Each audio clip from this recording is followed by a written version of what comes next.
बिस्मिल्लाहिर्रहमानिर्रहीम। नाज़रीन, आप देख रहे हैं प्रोग्राम आज के अखबार और मैं हूं आपका मेज़बान एहसन रज़ा। नाज़रीन, PP 38 सियालकोट के ज़िमनी इलेक्शन में पाकिस्तान तहरीके इंसाफ की जीत हुई और 7,000 वोटों से जीत हुई है और मुस्लिम लीग नून दूसरे नंबर पर रही है। सियालकोट के अंदर ये पाकिस्तान तहरीके इंसाफ की जीत बहुत माने रखती है और हमाद अज़हर साहब का बयान भी इसके ऊपर आया है कि बैठक में बैठ के मंसूबे बनाने वालों पर और ड्राइंग रूम में बैठे ड्राइंग रूम सजाने वालों की सियासत को जो है अवाम ने मुस्तरद कर दिया है और पाकिस्तान तहरीके इंसाफ की जो क़यादत है उसकी भी जीत हुई है, उसके मंशूर की भी जीत हुई है। तो देखना यह है कि ये सीट जो है कितना सियालकोट वालों के मुकद्दर को बदलेगी और सियालकोट वालों के हालात को बदलेगी, क्योंकि मुल्क में तो महंगाई पहले ही बहुत ज़्यादा है और डिलीवर जो है तहरीके इंसाफ क्या वाकई उस तरीके से कर पाई है जैसा उनका मंशूर है, इसके ऊपर बात भी करेंगे और सियालकोट के अवाम को कितना रिलीफ मिलेगा इस सीट को जिताने पर। और साथ ही साथ आज़ाद कश्मीर के हवाले से भी बात करेंगे, क्योंकि आज़ाद कश्मीर में भी तहरीके इंसाफ जीती और बिला गैर शिरकत हुकूमत बनाने की पोजीशन में भी आई, लेकिन हल्का LA 16 बाग में अब इंतखाब होना बाकी है। तो क्या यहाँ पर तहरीके इंसाफ जीत पाएगी या नहीं जीत पाएगी, ये भी देखना अभी बाकी है, क्योंकि पाकिस्तान पीपल्स पार्टी के ऊपर तो हमारे वजीर दाखिला भी कहते हैं कि उन्होंने बहुत सी बोरियों के ऐसे उन्होंने खोला जैसे बोरियों को ब्लेड्स लगा दिए जाते हैं, यानी कि उनके ऊपर करप्शन और पैसे लुटाने और निछावर करने की बात की। लेकिन यह भी देखने में आया कि आज़ाद कश्मीर में अली अमीन गंडापुर साहब भी पैसे बांटते हुए नजर आए, लेकिन इसके ऊपर किसी ने कोई बात नहीं की, ना वजीर दाखिला शेख रशीद साहब ने बात की। तो इन तमाम अमूर के ऊपर बात करेंगे कि तब्दीली सरकार तो आ रही है, लोग तब्दीली सरकार के ऊपर यकीन करके तब्दीली सरकार को वोट भी दे रहे हैं, लेकिन क्या ये सिर्फ महज इमरान खान साहब की क्रिज्मेटिक शख्सियत का नतीजा है या वाकई ही तहरीके इंसाफ कहीं पे डिलीवर कर पा रही है, और अगर डिलीवर कर पा रही है तो कितना डिलीवर कर पा रही है, आज के प्रोग्राम पर इस बात करेंगे। और साथ ही साथ अफगानिस्तान के हवाले से बात करेंगे। तो अफगान खाना जंगी पाकिस्तान में मुंतकिल होने का खदशा है, ऐसा खदशा जाहिर किया है वज़ीर आज़म पाकिस्तान इमरान खान साहब ने। उन्होंने कहा कि अफगानिस्तान की तरफ से बहुत ज़्यादा दबाव है और पाकिस्तान को तैयार रहने की ज़रूरत है, और पाकिस्तान कितना तैयार है इसके ऊपर बात करेंगे, क्योंकि उन्होंने साथ ही साथ ये भी कहा है कि जब मैं तालिबान के साथ मुज़ाकरात की बात करता था, तालिबान के साथ बातचीत के हवाले से आवाज़ उठाता था, तो लोग मुझे तालिबान खान कहते थे, लेकिन अब इसी रुख पर आना पड़ रहा है और तालिबान जो हैं अब वो आउट ऑफ कंट्रोल हो गए हैं, वो क्यों मुज़ाकरात की मेज़ पर आएंगे। तो इस तरह के बयानात भी वज़ीर आज़म पाकिस्तान इमरान खान साहब की तरफ से दिए गए हैं और उनकी तरफ से ये खदशा भी जाहिर किया गया है कि अफ़गानिस्तान की सूरत हाल ख़राब हो सकती है और तालिबान को मुज़ाकरात की मेज़ पर मजबूर करना एक मुश्किल अमर होगा। तो ये तो वाकई ऐसी ही बात है, क्योंकि तालिबान जो हैं अब अफगानिस्तान के अंदर एक मेजॉरिटी एरिया पर कब्जा कर चुके हैं और वहां पर जो है मेजॉरिटी हिस्से को अपने कंट्रोल में रखा हुआ है। उन्होंने बेशक काबुल हुकूमत कहती रहे कि हमारा कंट्रोल बहुत ज़्यादा है, हमने 30 अजला भी वापस ले लिए हैं, लेकिन ये भी एक हकीकत है जो कि पूरी दुनिया में वाज़े हो चुकी है कि तालिबान का कंट्रोल वहां पर बहुत ज़्यादा हो चुका है। सूरत हाल क्या बनती है इसके ऊपर भी बात करेंगे और बारिशों के हवाले से भी बात करेंगे, क्योंकि इस्लामाबाद जैसे डेवलप्ड इलाके में, इस्लामाबाद जैसे डेवलप्ड शहर में जो दुनिया का बेहतरीन शहर कहलाता है, वहां पर तूग़यानी आना और सैलाब की कैफियत होना और फिर उसके अंदर गाड़ियों का बह जाना, घरों में पानी दाखिल होना तो एक बात, लेकिन गाड़ियों का बह जाना यानी कि सैलाब की इतनी शिद्दत रही तो इदारे कहां थे। फौज को तलब भी कर लिया गया, तो हर जगह पर आप फौज को ही तलब करेंगे, जो पहले मुतालिका इदारे हैं वो काम क्यों नहीं कर रहे और कहां पर मौजूद थे। और फिर उसके बाद देखा गया सूरत हाल जो बनी, यानी कि अब बारिशें हो रही हैं तो हमने बारिशों से निपटने के लिए कोई किसी किस्म की जो है तैयारी नहीं की। फिर हम कहते हैं कि बारिश ज़्यादा हो जाती है तो फिर पानी ज़्यादा आ जाता है, फिर सैलाब की कैफियत हो जाती है और हम इनसे निपटने के लिए तैयार नहीं होते। और जब बारिशें नहीं होती तो पानी नहीं होता, तो हम कहते हैं जी पानी नहीं है, अब हमें पानी के फुकदान का सामना है, और जब पानी आ जाता है तो फिर पानी ज़्यादा हो जाता है। तो ये सारी गुमगू सूरत हाल जारी रहती है। और एक और हवा की बेटी जो है दरिंदगी का निशाना बनी, इस्लामाबाद की हदूद में, थाना चौंतरा की हदूद में एक हवा की बेटी दरिंदगी का निशाना बन जाती है और किसी के सर पर जूं तक नहीं रेंगती। कहां गई वो औरत मार्च के चर्चे करने वाली तंजीमें और कहां हैं वो तमाम के तमाम लोग जो मॉडर्न लिबास पहनकर सड़कों पर आकर एहतजाज तो करते हैं, लेकिन इस तरह की गरीब खवातीन के लिए कोई बाहर नहीं निकलता। ये एक बहुत बड़ा लम्हा फिक्रिया है। और साथ ही साथ मैं तनकीद का निशाना बनाना चाहूँगा उन इन्वेस्टिगेशन अफसरान को भी कि उस हालत में जिस कि वो खातून ज़ख्मी है और उसका 14 माह के बच्चे की लाश उसके कदमों में पड़ी हुई है और एक अजीब सी कैफियत है, एक अजीब सा मंजर है और एक अजीब सा रसेमगी सी हालत है, कंडीशन है, लेकिन उसमें भी उससे सवाल जवाब अजीब व गरीब किस्म के किए जा रहे हैं। हालांकि ये सवाल जवाब आप उसको रेस्क्यू करने के बाद भी कर सकते थे और उसको इमदाद करने के बाद भी कर सकते थे, जबकि वो अस्पताल में जाके दम तोड़ गई। तो इस तरह की कितनी खवातीन हैं जिनको इंसाफ नहीं मिल रहा, क्यों नहीं मिल रहा, ये सवालिया निशान है और इस पर वजीर आजम पाकिस्तान इमरान खान साहब को भी सोचना पड़ेगा, क्योंकि इस्लामाबाद जैसा बड़ा शहर और इस्लामाबाद के अंदर नूर मुकद्दम जैसा एक केस हुआ, चलो वो एलीट क्लास का केस था तो बहुत हाई प्रोफाइल होकर सबके सामने भी आया, लेकिन नसीम बीबी के लिए कौन आवाज उठाएगा? नसीम बीबी के लिए किसी ने आवाज बुलंद नहीं की उस तरीके से जिस तरीके से करनी चाहिए थी, और ये आवाज बुलंद होनी चाहिए क्योंकि खवातीन का तहफ़्फ़ुज़ बहुत जरूरी है और जितना तहफ़्फ़ुज़ इस्लाम खवातीन को देता है उतना तहफ़्फ़ुज़ कोई नहीं देता। लेकिन आज औरत मार्च वाली तंजीमें भी खामोश हैं, हमारे सिक्योरिटी वाले भी खामोश हैं, और तो ये एक लम्हे फिक्रिया है। इस तमाम मौज़ूआत के ऊपर बात करेंगे। तो जो शख्सियत हमारे साथ स्टूडियो में मौजूद है उनका तारुफ आपसे करा दूं तो जनाब खादिम अली मांडला साहब मेरे साथ स्टूडियो में मौजूद हैं। तो खादिम अली मांडला साहब, सियालकोट इलेक्शन के हवाले से बात करेंगे। आपका इलाका है और तहरीक इंसाफ जो है उसमें जीती है, तो कितनी उम्मीदें वाबस्ता हैं तहरीक इंसाफ के साथ? बिस्मिल्लाहिर्रहमानिर्रहीम, बहुत शुक्रिया एहसन। सबसे पहले तो सियालकोट का जो इलेक्शन है PP 38 का, जिसके मतलब पूरे मुल्क में पूरे मीडिया में कि पता नहीं कौन सी सीट थी कौन सी जीत ली है, तो ये असल में तहरीके इंसाफ से ज़्यादा मैं समझता हूँ कि तहरीके इत्तफाक का नाम दे दें इसको। अच्छा, जिस वजह से ये सीट जीते हैं, सही, उसकी वजह ये है कि इसमें जो कैंडिडेट पिछली दफ़ा इलेक्शन लड़ रहे थे PTI की तरफ से, सईद बली साहब, कुछ 40,000 से ज़्यादा उनके वोट थे, और एक दूसरे कैंडिडेट जिनको टिकट दी थी ताहिर महमूद हुंदली साहब, और फिर टिकट वापस ले लिया था, फिर उन्होंने आज़ाद इलेक्शन लड़ा था, तो उनके कुछ 12,500 वोट थे। तो इस दफ़ा जब टिकट एहसन सलीम बरियार को दिया तो वो जो दोनों फरीक थे उन दोनों को इन्होंने जॉइंट किया ले दे करके, जो तरीका रवायती सियासत की तरफ जो है वो तहरीक इंसाफ भी रवायती सियासत की तरफ चल निकली। उन्होंने कहा कि वैसे नहीं तो ऐसे सही। नहीं, वो तो सामने नजर आ रहा है ना। अच्छा, कि वो मेरा ताहिर महमूद हुंदली को कोई प्रोटोकॉल दिया कोई गवर्नमेंट पंजाब में, तो उसमें वो उसका जो है रिजल्ट भी सामने आ गया। तो बाकी को 5-4 हज़ार वोट जो है वो गवर्नमेंट को एज होता है, जो हुकूमती पार्टी होती है तो जो ज़िमनी इलेक्शन होते हैं उसमें वो वोट ले देती है। तो इसमें बड़ा अहम रोल जो है वो सईद अहमद बली का, ताहिर महमूद हुंदली का और उधर चौधरी खैरात साहब, ये 2-4 बड़े पिलर थे जिन्होंने मिलकर मेहनत की। और बिलखसूस उसी हलके में जो LA 36 का इलेक्शन हुआ था 2 दिन कबल, वहाँ हाफिज अहमद रजा साहब जब ये सीट जीते तो एक टेम्पो जो लहर है ना वो इलेक्शन जीतने की बन गई थी। तो मेरा ख्याल है कि ये वोट उन्हीं के हैं, क्योंकि ये जो वरियो ख़ानदान के वोट थे, जितने वोट उन्होंने पिछले साल लिए थे उनसे मेरा ख्याल कुछ चंद 100 वोट कम हुए, उनका अपना वोट वहाँ स्टिल स्टैंड है। सही, ये इनके अपने बिखरे हुए वोट थे जो इन्होंने एक तरीके से रवायती अंदाज में जाकर रवायती सियासत करके उन्हें एक जगह इकट्ठा करने की कोशिश कर लिया, इकट्ठा कर उसमें कामयाब भी रहे, नतीजे भी बेहतर नतीजे मिले हैं। अच्छा, तो मेरा ख्याल है कि अभी वहाँ जो काम की कंडीशन है कि वाम के जो मसाइल हैं, तो मेरा ख्याल है वो हल्के को देखा है कि वहाँ ये वरियो ख़ानदान कई सालों से जो है वो हुक्मरानी कर रहा है, तो आज भी भिलक रहे हैं लोग दर दर। अगर ये काम करते तो वहाँ कामों की ज़रूरत ही ना होती। कि अगर ये इल्ज़ामात उस तरफ से लगते हैं कि भाई इन्होंने सरकारी मशीनरी को इस्तेमाल कर दिया है, बोरियाँ खोल दी हैं, तो भाई आप काम कर लेते, आज काम करने की ज़रूरत वहाँ ना होती। क्योंकि इसी का जो तारक सुबहानी हारा है, इनका बड़ा भाई इरमान सुबहानी हमारे हल्के में MNA, तो मेरे गांव में आज तक प्राइमरी स्कूल नहीं है। ये दूसरी दफ़ा वहाँ MNA। मेरे गांव में जो रास्ता जाता है गाड़ी, यानी आपके इलाके में फैसिलिटीज मौजूद नहीं है, सियालकोट के अंदर कोई काम नहीं किया गया, इस वजह से पाकिस्तान तहरीक इंसाफ को वोट डाला गया है। पाकिस्तान तहरीक इंसाफ डिलीवर कर पाएगी?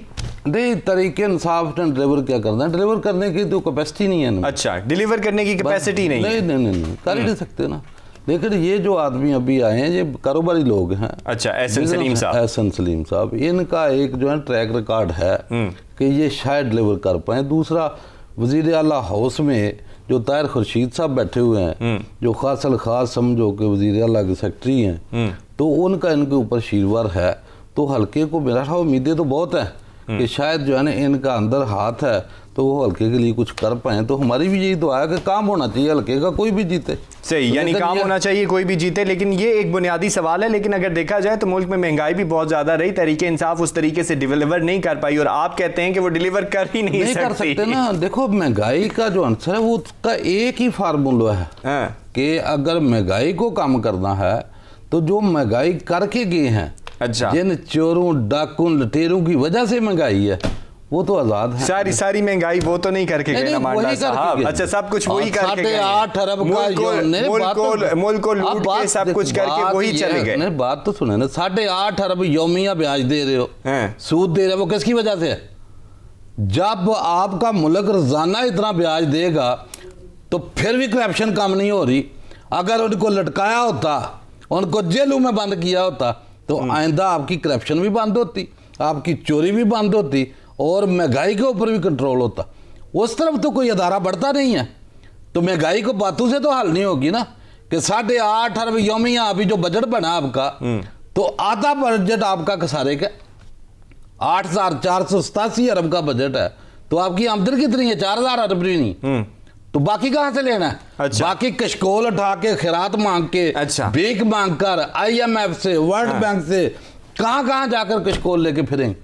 तो ये कशकोल उठाने से तो जो है ना वो महंगाई कंट्रोल सही। लेकिन ये तो एक डेट सुने ना, या तो अय्याशियां बंद करें कि आप अपनी मराद तनख्वाहें मराद तनख्वाहें कट करने की बात हुई थी, लेकिन कट हुए नहीं। कर ही नहीं सकते। इसके ऊपर बात करते हैं। एक ब्रेक पर जा रहे हैं नाज़रीन, ब्रेक पर जा रहे हैं। मराद कम करने की बात हो रही है और ये बयानिया तो तहरीके इंसाफ का था, लेकिन कम होती हुई नजर नहीं आई। इसी पर मजीद बात करेंगे, हमारे साथ रहिएगा। वेलकम बैक जी। सियालकोट इलेक्शन के ऊपर बात हो रही है और मांडला साहब, जैसे कि आपने कहा कि इनके हाथ में है ही नहीं और किसी के हाथ में बस की बात ही नहीं, क्योंकि निज़ाम सारा ख़राब है। तो अहमद अज़हर साहब भी कहते हैं कि जो मुखालिफ बयानियाँ देने वालों थे उनको ड्राइंग रूम में बिठाया गया, पाकिस्तान मुखालिफ बयानियाँ देने वालों को ड्राइंग रूम में बिठाया गया, फिर ड्राइंग रूम की सियासत की गई, अवाम ने उसे मुस्तरद कर दिया। क्या ऐसे ही है? देखिए, इसमें तो कोई दूसरी राय नहीं है। अच्छा, कि जो मुस्लिम लीग नून बयानियाँ लेके बिलखसूस मरियम और मरियम का बाप मफरूर आज़म लेके चल रहे हैं, वो एंटी पाकिस्तान और वो भारत का बयानिया। अच्छा। और जो भी जैसे अभी हमदुल्ला मोहिब को उधर बुलाया, जिसने पाकिस्तान के लिए वो अल्फाज इस्तेमाल किए कि शायद वो बंदा बोल भी नहीं सकता, और ऐसे शख्स जिसको पाकिस्तान ने बैन किया हो कि वो पाकिस्तान की सरजमीन के ऊपर आ नहीं सकता, और उसको आप अपने जो है उधर बुलाकर मीटिंगें करें। नहीं सर, हमारे वो जरा भी तो मिलते रहे हैं ना। किसको? मैं तो अभी बयान के बाद की बात कर रहा हूँ मैं। सही, कि आफ्टर बयान, जब से उसने बयान दिया पाकिस्तान को गलीज जबान खोली है, सही, तो उसके साथ मुलाकात की जा सकती है और इतने बड़े प्रोटोकॉलों में, और फिर ये बताया जाए कि जनाब ये बड़े फ़ख्र या जो है वो फिक्रों के साथ उसको उनकी पार्टी जो है सपोर्ट करे।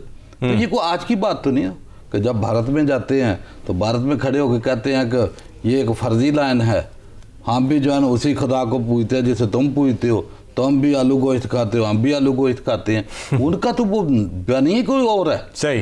तो फिर जंदाल का इधर आना, उनके घर फैमिली में मोदी जो मुसलमानों का सबसे बड़ा कातल, उसको जो है ना बिला जो है ना किसी की इजाज़त के बुला लेना, जंदाल को यहाँ मरी, फिर कलबोश अंदर पकड़ा जिसने आके दहशतगर्दी कराई, तो उसके मतलब कोई अल्फाज तक नहीं खोलते थे। सही। तो दारू के खिलाफ उसकी जो गलीज जबान, गंदी जबान जो इस्तेमाल की, तो वहाँ में पाकिस्तान तो नहीं चाहती ना, बर्दाश्त ही कर सकती, कतई बर्दाश्त ही कर सकती। वो पाकिस्तान जा रहा है एक वो सियासी जमात तो थी नहीं, वो एक माफिया है। माफिया की तर्ज के ऊपर, जैसे उन्होंने साने मॉडल टाउन में पूरी दुनिया को बताया, 14 बंदूक का मर्डर करके, 100 बंदों को दिन दिहाड़े गोलियां मार के, किसी एक बंदे को सजा दी इस निजाम ने। तो वो 14 बंदों का कत्ल और 100 बंदों को जख्मी करने का मैसेज क्या था कि जो बंदा हमारी मुखालफत करेगा उसके साथ यही असर करेंगे। लेकिन तो कोई लेकिन गरीब लेकिन आदमी अब लेकिन सामने लेकिन मॉडल लेकिन अपने आप घर में नहीं लेकिन करवाना आप चाहता लेकिन था। आप लेकिन आप अवाम ने तो मुस्तरद कर दिया है, अब अवाम ने मुस्तरद कर दिया है, तो क्या तहरीक इंसाफ के हालात कंट्रोल में आ जाएंगे सारे के सारे? अवाम ने तो मुस्तरद किया, हाँ। लेकिन निजाम ने मुस्तरद अच्छा, नहीं किया। निजाम ने मुस्तरद नहीं किया। निजाम आजाद कश्मीर के हवाले से भी मुस्तरद नहीं करेगा, हाँ। इनको जेलों में बंद नहीं करेगा, सही। जिनको सजाएं जो साने मॉडल टाउन के केसों में इनको उल्टा नहीं लटकाएगा, तब तक कुछ भी नहीं होने वाला। ठीक है, ठीक है, अवाम मुस्तरद करके कुछ नहीं कर सकते, निजाम के मुस्तरद करना जरूरी है। आजाद कश्मीर के हवाले से भी बात करते हैं। आजाद कश्मीर में भी तहरीक इंसाफ ने हुकूमत जो है बनाने के लिए वो तैयार है, ठीक है, बिला गैर शिरकत वहाँ पर हुकूमत बनाएगी। आज भी LA 16 बाग में इलेक्शन होने जा रहा है, तो क्या आज भी तहरीक इंसाफ की जीत नजर आ रही है? वो तो वाज़ेह है। अच्छा, देखो तहरीक, ये इनका जबर और जुल्म कुछ सालों तक कायम रहा, यानी कि ये साने मॉडल टाउन लोग भूले नहीं थे, लोग डरते थे। जैसे इनकी तकरीरें, स्पीच, ये जो वो कैदी थी अभी जमानत के ऊपर बाहर फिर रही, मैं कोरोना बता रहे हैं, उसको भी लोग मान लेते थे। तो जिस तरह बाप इनका जाली बीमार बन के चला गया, इनकी किसी बात के ऊपर लोग इतबार करने को तैयार नहीं, तो लोग जो है ना वो खौफ जड़ गया, क्योंकि ये पुलिस स्टेट है।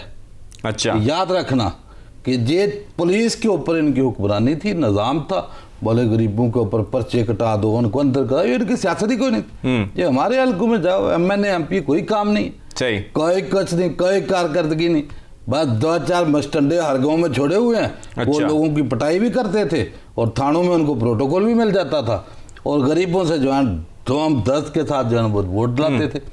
अभी वो बदमाशी खत्म हो गई। लेकिन इस तमाम अभी सूरत लोग हाल में आजाद आज़ाद हैं। कश्मीर के हवाले से हम बात कर रहे हैं, आज़ाद कश्मीर के हवाले से बात कर रहे हैं। वहाँ पर तहरीक इंसाफ जीती भी है, तहरीक इंसाफ के ऊपर लोगों ने एतमाद भी किया है, लेकिन तब्दीली सरकार को अब वैसी तब्दीली लानी पड़ेगी जैसे उनका मंशूर भी रहा है। नया पाकिस्तान में तो वैसी तब्दीली नहीं आई, लेकिन आज़ाद कश्मीर में उम्मीद। आप पुराने निज़ाम के ऊपर खड़े होकर, अच्छा, गिलगित बल्तिस्तान हो, आज़ाद कश्मीर हो, पंजाब हो, KP के हो, या उधर बलोचिस्तान में इनकी हुकूमत, क्या कर सकते हैं? सही, आपके निज़ाम में दम नहीं है इतना।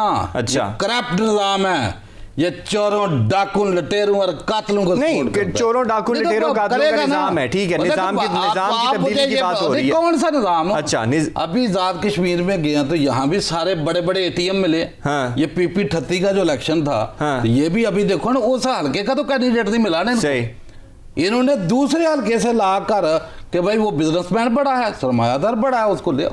यानी पैसे तो फिर दोनों तरफ चल रहे हैं, पैसे की सियासत तो फिर दोनों तरफ हो रही है। और क्या पीटता हूँ कि करोड़ अरब रुपया जो है वो खर्च करने वाला बंदा वही कैंडिडेट हो सकता है, वही असेंबली में पहुंच सकता है। दूसरे नहीं, पैसों के हवाले से अगर बात चल ही निकली है तो वजीर दाखिला शेख रशीद साहब भी कहते हुए नजर आए कि पाकिस्तान पीपल्स पार्टी जो अपोजिशन बनाने की पोजीशन में आ गई आजाद कश्मीर के अंदर, उन्होंने भी बोरियां ऐसे खोली कि जैसे बोरियों को ब्लेड लग गए। लेकिन अली अमीन गंडापुर साहब तो खुद पैसे देते हुए नजर आए, इसके हवाले से किसी ने बात नहीं की। किसने नहीं की है? पूरे मीडिया ने बात की है।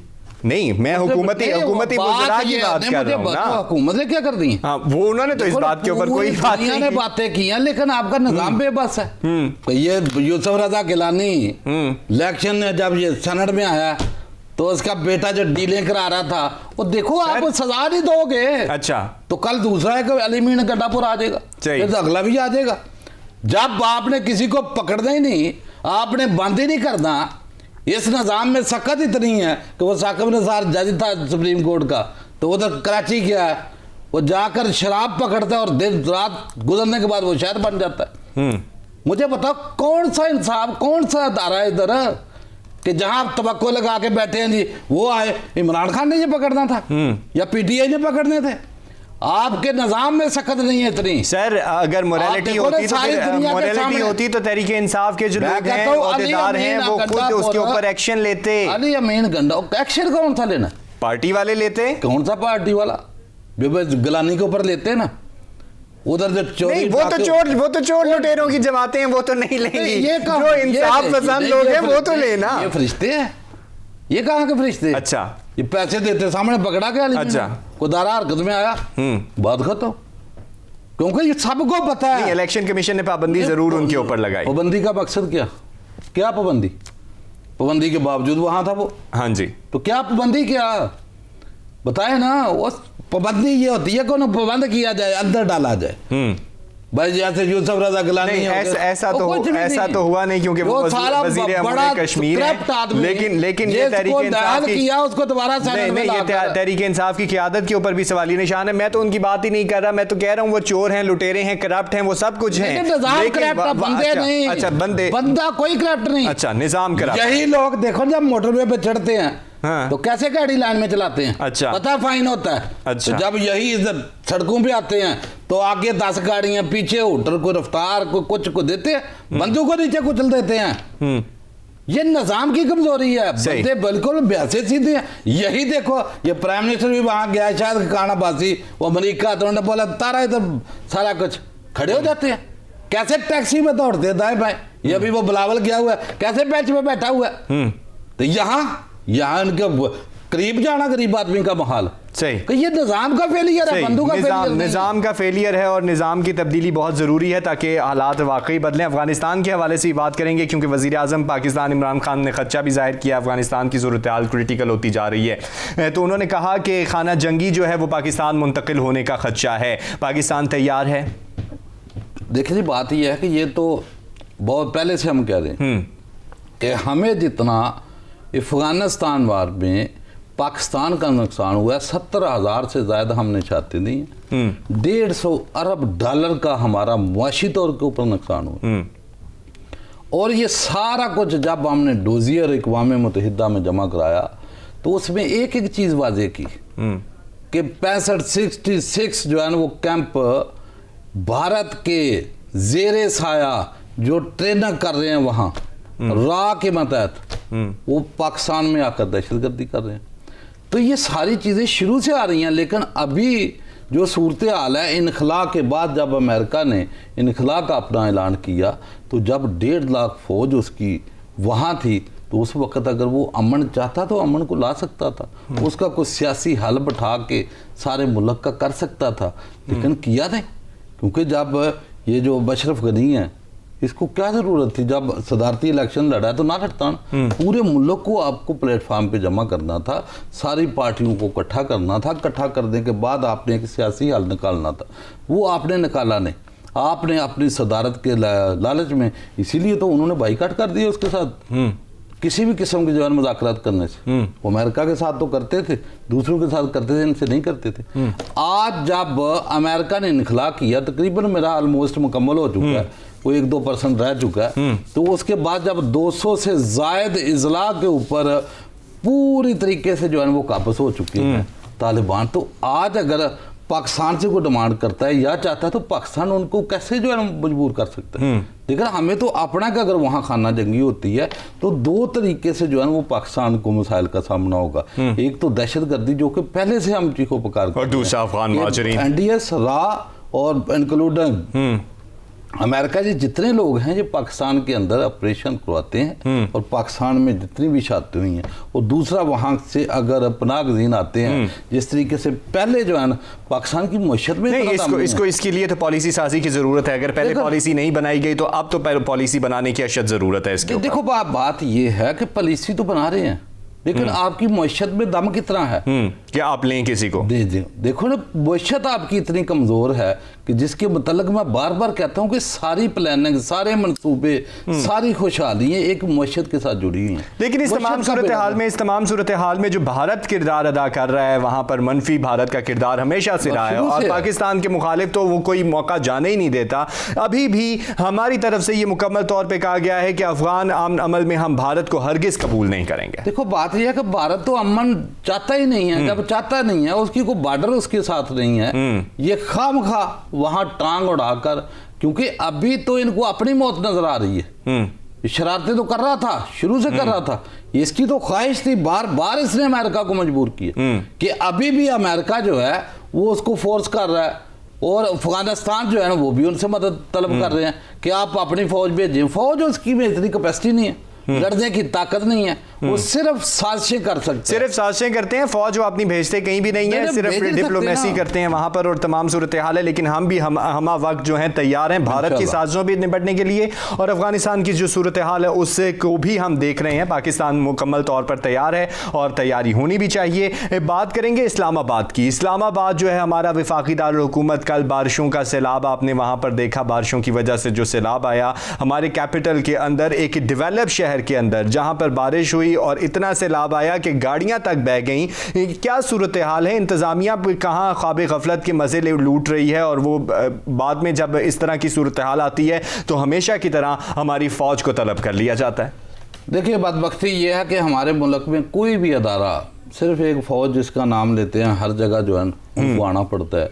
इसकी अपने डिसिप्लिन की वजह से, अपने डिसिप्लिन की वजह से, अपने काम की वजह से, डिसिप्लिन की वजह से, अपने सारे जहाँ भी उनकी जरूरत पड़ती है और कभी मायूस नहीं किया। वो जलजला हो, वो कोरोना हो, वो कोई मर्दमशुमारी करानी हो, दहशतगर्दी का खात्मा करना हो, कहीं भी आप देख लें तो फौज को आप सफ़े अव्वल में पाएंगे। बाकी जितने इदारे हैं तनख्वाहें सब ले रहे हैं, काम कर नहीं रहे। काम देखो ना, आप अदलिया से स्टार्ट हो जाए, सारे डाकू चोर जिनको जेलों में होना था सारे बाहर आजाद। फिर उसके अलावा पुलिस की कारकर्दगी ले लें, FIA की ले लें, नैब की ले लें, NDM डिजास्टर मैनेजमेंट के बड़े बड़े अदारे, अरब रुपए के बजट नहीं, ये ना। फिर ये प्लानिंग जो है, ये जब शहर एक बारिश एक 2-4 घंटे की ना तो कंट्रोल नहीं हुआ पानी, तो मुझे बताएं कि जिन लोगों ने ये इलीगल, अभी तो वो कह रहे हैं ना सदुमंद नोटिस दिए जी, शोकाज दिए जी, ये जितनी गैर कानूनी हाउसिंग सोसाइटी है, भाई नोटिस का क्या फायदा? जिन लोगों ने अप्रूव किया, जिन्होंने नक्शे बनवाए, जैसे पीछे कराची में आपने देखा 50-50 साल जो है वो बिल्डिंगें गिराई जा रही हैं, जिन्होंने बनाए थे, जिन्होंने खरीदे थे, उनका क्या गुनाह था? भाई उसी बिल्डिंग, जिस बिल्डिंग को गिराया जा रहा था, उस बिल्डिंग के चारों तरफ और तमाम ऑफिसर को बांधा जाता और फिर बिल्डिंग गिराई जाती, ताकि अंदर जिंदगी में कोई गैर कानूनी जो है कोई इजाजत ना देता कि आप जहाँ जो है वो तामीरात कर लें। यहाँ भी आप देख लें प्लाजे बन जाते हैं। अभी यहाँ किसी को गैस नहीं मिलती, किसी को बिजली नहीं, आप NOC लाएं, NOC लेने जाते हैं CDA से, वो कहते हैं जी हमारा तो अप्रूव्ड प्लान ही नहीं है। जब प्लानिंग तो बना कैसे, किस अफसर ने साइन करके बनाया था? ये गैर कानूनी हाउसिंग सोसाइटियाँ आपने बना दी हैं, तो अगर आपने प्रूव जिस अफसर ने की है तो उस अफसर को आपने सजा देनी है। अगर सजा नहीं देनी है तो ये शोकस नोटिस क्या करता है, क्या बिगाड़ सकता है किसी का? भाई आप उसको डिमोलिश करें, उनको बंद करें, तो उनके ऊपर जितने लोगों का पैसा है वो पैसा जो है उनसे रिकवर कराएं और वाम को दे, ताकि आइंदा को ऐसा काम ना करे। लेकिन ऐसे होता नहीं है। लेकिन यहाँ पूरा अभी देखो ना, गाड़ियां बह रही जैसे कोई समुद्र जो है वो टूट के पता नहीं किस तरह बह रहा है, इस तरह को बेसमेंट में बंदे मर रहे हैं। कहाँ बने, कहाँ प्लानिंग वाले, किन्होंने दिए थे? ये आज जो ऑफिसर बैठे हैं, CDA हो, दूसरा हो, किसी किस्म की कोई प्लानिंग भी नहीं थी। और एक तो कुछ चीजें, कुछ जगह तो नाजायज हाउसिंग सोसाइटीज की वजह से ये तमाम सूरत हाल हुई है। सियालकोट कितना अहम शहर, कितना मशहूर हो मरूफ कर, पूरा शहर जो है दरबर की है, खाड़ बछाड़ की हुई है। और क्या जी वो ड्रेन का एक पाइप बिछाना है, और पाइप का मैं साइज देख रहा था, तकरीबन मैं को 1 फुट भी नहीं होगा। भाई खुदा का खौफ करो, पूरी ड्रेन आपने चलानी है, उसकी सेवरेज मेरे साथ। और यहाँ पर भी हमें काफी हद तक करप्शन नजर आती है और इंतजामिया की बहुत ज्यादा इन्वॉल्वमेंट होती है। सोचना ये पड़ेगा कि वो क्यों नहीं इन मामलात को ठीक तरीके से हल करते, और जो हुकाम बाला हैं उनको भी सोचना पड़ेगा इस हवाले से, वो भी नहीं सोचते। एक और अहम इशू है जो कि मुझे हर सूरत में डिस्कस करना है खातून के हवाले से, क्योंकि हमारे यहाँ जो है आजकल देखने में आया कि जिनसी ज्यादतियों का जो रुझान है और जिनसी ज्यादतियों के जो शिकार हैं वो बहुत ज़्यादा लोग होते जा रहे हैं, ख़वातीन ख़ास तौर पर, बच्चे तो पहले से थे ही थे। और इस्लामाबाद जैसे शहर में पहले नूर मुकद्दम वाला मामला हुआ, एक एलीट फैमिली के अंदर ये मामला हुआ, तो हर तरफ ये छाया भी रहा। लेकिन एक गरीब औरत के साथ, नसीम बीबी के साथ ज्यादती हो जाती है और उसका 14 माह का बच्चा जो है उसके सामने मार दिया जाता है। और ये एक बड़ी, एक अजीब सी सूरत हाल है और बड़ी लम्हे फिक्रिया है कि एक खातून के साथ इतनी बड़ी ज्यादती हो गई, ना कोई NGO बोली, ना कोई लोग बोले, ना कोई एहतजाज हुआ, ना कोई किसी ने आवाज़ बुलंद की, बल्कि मैं तो उन इन्वेस्टिगेशन करने वाले अफसरान के हवाले से कहता हूं कि उन्होंने उसको रेस्क्यू करने के बजाय उससे वहीं पे तफ्तीश शुरू कर दी। देखिए ऐसा ना, इस तरह के जितने भी केसेस सामने आते हैं तो दुख ही होता है, दर्द, तकलीफ, क्योंकि ये जितने भी मामलात हैं ये जुड़े हुए हैं एक निज़ाम के साथ। निज़ाम का मैंने आपको कहा कि जब तक सजाएं नहीं देंगे ये वैशी दरिंदे इसी तरह दरिंदगी करते रहेंगे। सही। जहाँ तक अदारों की बात है, पुलिस की बात है, तो पुलिस को तो अक्सर हमने देखा कि ये करप्शन इस तरह इनके अंदर सरात कर चुकी है कि ये लाशों के ऊपर पैसा लेते हैं, किसी के साथ रेप हो जाए उससे पैसा लेते हैं, बंदा कत्ल हुआ होता है उसके पेरेंट्स से जो है वो पैसे लेके FIR काटते हैं, दफे लगाते हैं। भाई एक लाश पड़ी होती है, 1-2 थाना जो है ना उसकी हद बंदी के ऊपर जो है ना वो लाश को नहीं उठाते, वो कहता है उसकी हद है, वो कहता है उसकी हद है। कोई यानी कि ये निज़ाम भी नहीं है, जब को पूछने वाला नहीं है, हर बंदा उनकी प्रोटेक्शन के लिए आ जाता है। जिस तरीके से खतून के पास उसका बच्चा पड़ा हुआ मर्दा, वो वक़्त है सवाल करने का। बल्कि एक जाहिल आदमी भी समझ सकता है कि सबसे पहले आप उनको रेस्क्यू करें। नहीं सर, इस तमाम सूरत हाल में वो खातून भी शदीद जख्मी है, उसकी गर्दन पर बहुत गहरा कट है। नहीं तो मतलब वो जिसको फर्स्ट एड की उस वक्त जरूरत थी उस तरफ तो किसी ने तवज्जो नहीं दी। इसका मकसद ट्रेनिंग ही नहीं है, तरबियत ही नहीं है। तरबियत क्या, जब ये दरवाजा तक नहीं खोलते ऑफिसरों के, आप चले जाए SHO बैठे होते हैं वहां बार जलीलो खार हो रही होती है और नवाबों की तरह वो बात सुनेंगे, कहाँ भी कौन हो, कैसे हो, तुम्हारे बाप के जी दफ्तर। वो खुदा के बंदे, इसी गरीब आवाम के टैक्स के पैसे से आप लोगों को ये यशी मिली हुई हैं, आपको प्रोटोकॉल मिले हुए हैं, अल्लाह पाक ने आपको इस मर्तबे के ऊपर। ये तो तमाम सूरत हाल रही, यहाँ पे ट्रेनिंग का फुकदान भी नजर आया और ये हमारे इदारे भी इस तरह की हरकतें कर रहे हैं। जिन्होंने इन्वेस्टिगेशन की उनका रवैया भी बहुत अफसोसनाक किस्म का रवैया था। लेकिन हमने ये भी देखा कि औरत मार्च के लिए निकलने वाली तंजीमें भी हमें कहीं नजर नहीं आई। वो उनका ये काम है कि वो मॉडर्न लिबास पहनकर सड़कों पर एक दिन के लिए निकलते हैं, एहतजाज करते हैं, औरतों के हकूक की बात करते हैं, लेकिन अमीर लोगों की बात करते हैं, गरीब की कोई बात नहीं करेगा। इस खातून की किसी ने बात नहीं की। औरत मार्च, मोमबत्ती माफिया, ये बाहर से जो है ना इम्पोर्टेड जो है NGOs, ये एक खास एजेंडे के ऊपर काम करती है। इनका जहां एजेंडा होता है, ये किसी मजलूम का सहारा बनने की आवाज नहीं है, किसी गरीब के ऊपर जुल्म हो उसकी आवाज बुलंद नहीं करेंगे। ये किसी खास ग्रुप को जो है ना, इन्होंने खास एक इनका ऑब्जेक्टिव होता है, उस ऑब्जेक्टिव को जो है इम्प्रूव करना है कि बेहयाई को इन्होंने प्रमोट करना है, इन्होंने अय्याशी को प्रमोट करना है। जैसे औरत मार्च के ऊपर इनको प्रोटेक्शन देने वाले, तोहफ़्फ़ देने वाले, यानी कि पर्दा, बेगैरती, जितनी भलाई उसको ये प्रमोट करेंगे। और इवन के जब सजाएं देने का नंबर आएगा, यही माफिया उठ के आ जाएगा, इतना बड़ा जुल्म, ये सजाएं मौत क्यों दे रहे हैं, फांसी क्यों दे रहे हैं। तो ये रुकावटें कौन बनते हैं? अगर ये रुकावटें बनते हैं, अगर ये चाहते हैं कि जुल्म और इस तरह की रैब और इस तरह की जाती बात हो, तो इनको आवाज़ देनी चाहिए पूरी दुनिया में कि कोई भी इस तरीके का जुल्म हो तो उसको हैंग किया जाए विद इन 2 वीक्स। ये 2 हफ्ते का काम है। जहां 50-50 साल फैसले नहीं होंगे। अभी जैसे आप नूर मुकद्दम केस में देख लें, आनिया जानिया अदालत में लगी हुई हैं, अभी तक फैसला नहीं हुआ, मुजरिम मान चुका है, मैंने कत्ल किया है, वीडियो सामने आ चुकी हैं, सब कुछ सामने आ चुका है। एक एम्बेसडर की बेटी के साथ ऐसा हो रहा है। आपका निजाम नहीं है तो गरीब की कौन बात करेगा? नसीम बीबी की कौन बात करेगा? बाहर आप जा नहीं सकते ना। अच्छा, जज के सामने मर्डर हो जाए, देख भी रहा है, मारने वाले को भी देख रहा है, लेकिन सजा नहीं दे सकता क्योंकि वो निजाम है आपका, वो पूरी शरायत करेगा। उसको 10 साल 5 साल उसने घसीटना है, जलील करना है इस निजाम ने, उसके वश में नहीं है। भाई आप अपने कानून को, जो जुडिशल जो रिफॉर्म्स है, इसको करने की इंतहाई जरूरत है कि ताकि लोगों को 1-2 महीनों के अंदर फैसला करके फारग करें। ये आपने ज़हनी मरीज बना दी हैं। 30-30, 20-20 साल लोग जो है वो घसीट रहे हैं। और इसमें मुजरिम को कोई नुकसान नहीं होता, मुजरिम तो बल्कि उल्टा शेर होकर सामने आता है। नुकसान तो बेचारे विक्टिम का होता है, जो पहले ही नफसियाती तौर पे दबाव का शिकार है, पहले ही समाजी तौर पे दबाव का शिकार है, और फिर उसको दुश्मन का भी खतरा है। बात यह है कि नुकसान जो है मुआशरे का होता है, क्योंकि करप्ट आदमी जो है वो मुआशरे में जब आता है तो करप्शन आम करता है। सही। मुजरम आता है तो वो जुर्म को आम करता है। सही। को मनी लॉन्डर बार फिरा तो मनी लॉन्डर निजाम की तब्दीली की जरूरत है। और जिस तरह के नसीम बीबी के हवाले से हम यही कहेंगे कि कानून को अपनी बालादस्ती दिखानी होगी और नसीम बीबी के लिए आवाज उठानी होगी। और सबसे बढ़ के वजीर आजम पाकिस्तान इमरान खान साहब को सोचना होगा कि इस्लामाबाद जैसे शहर में क्या हो रहा है और इसकी तमाम जो तदारुक है वो किस तरीके से किया जाए। तो हुकाम को एक मरतबा फिर से इसके ऊपर नजर डालनी पड़ेगी। आज के लिए इतना ही। पाकिस्तान जिंदाबाद। अल्लाह हाफ़िज़।